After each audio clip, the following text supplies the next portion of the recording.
My name is Sathnam Sanghera. This is my new novel, Marriage Material, and you're watching Book Zone.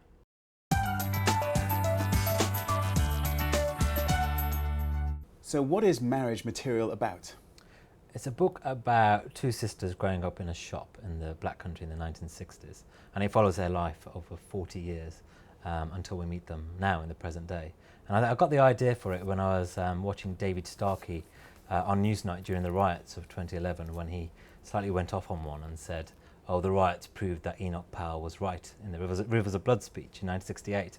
And people forget that Enoch Powell was a Wolverhampton MP, and Wolverhampton was heavily affected by the riots. And also that speech is partly about the Sikh community in Wolverhampton in 1968. And I thought, wouldn't it be cool to have a family story that kind of linked what was happening in 1968 in Wolverhampton to what was happening during the riots?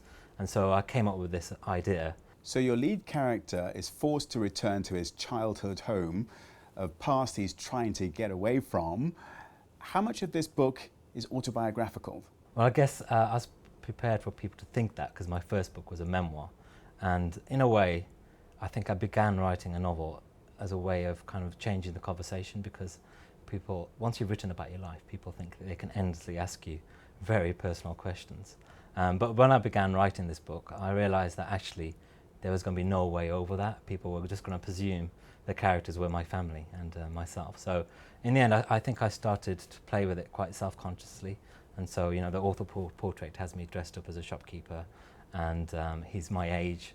And so I kind of play around with it, and you can't quite tell whether it's me, hopefully, or whether it's the Arnold Bennett character that I've partly based the narrator on. You do credit Arnold Bennett's book, The Old Wives' Tale. How is your book similar to that one? Well, when I read The Old Wives' Tale, I mean, it's a brilliant book, although people don't really read it anymore. It struck me as just a great universal story about the difference between the generations and the difference between metropolitan life and provincial life. But also I felt like, even though it was written in 1908, I felt like I was reading an Indian family story.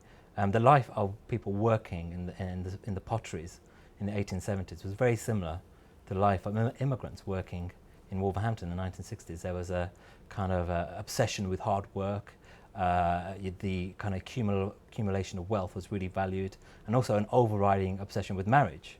And even the family name, Baines, in the original, is a very common Sikh family surname. So it was quite eerie, and I felt like I was reading an Indian family story, and it translated quite easily, I think.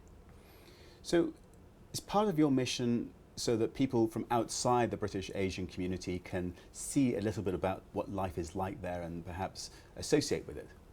I don't think you have a mission as a writer, but I do think we're in a different stage when it comes to talking about multiculturalism. There was a time where black and Asian people were just lumped together, and then all Asians were lumped together.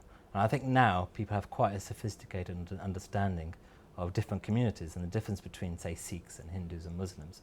And I think people are ready for a more sophisticated story. And in this novel, I wanted to say a lot of particular things about the Sikh community, which is interesting in itself, but also it's a very symbolic community, because it's one of the first to kind of be part of the mass immigration that really changed the country. Sathnam, thank you very much indeed. Thank you. The book is Marriage Material, and the author is Sathnam Sanghera.